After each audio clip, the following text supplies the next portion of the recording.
Have you ever heard of mission creep, or getting people used to an idea slowly so when it finally comes it's not so much of a shock? Yes, the government are rather expert at it. Hello everybody, welcome back to the channel. Hope you're well, thank you for joining me again. Just before I start, I hope everyone is safe and well. We're getting absolutely buffeted with wind, rain and everything else at my end now. And I'm led to understand it's moving all across the country, so I hope you're safe. Now, the EU, you know as well as I do, we had that referendum where we were asked very clearly, do we wish to remain in the EU or do we wish to leave? And we know what happened. Me personally, I voted to leave, and the reasons for that were that while I was quite happy with the idea of having a trading relationship with the countries that made up the European Union, I was not happy with all the political interference that came with that arrangement, which is what I felt that we had with the European Union.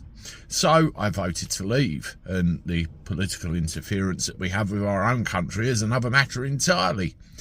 And we've seen, Keir Starmer included, time after time after time, they've tried everything in their power to undo that.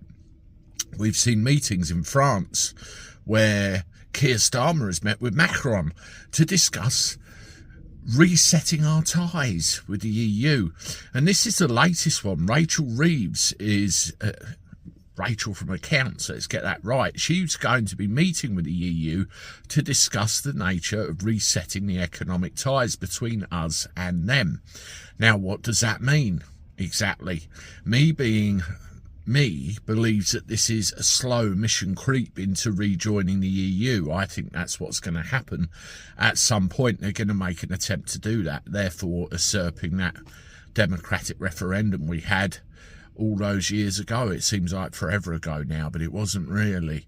And what exactly does she mean by reset? What's going to go on? You know, we have many countries in the world that we could trade with, America being one of them, and others further afield.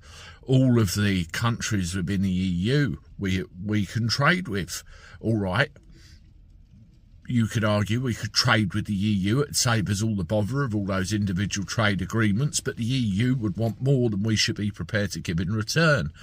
It really is not a good state of affairs, not a good situation. So I do believe that this is another step along the road to going back in with that little club. I don't know what you think. Let me know. Watch these videos.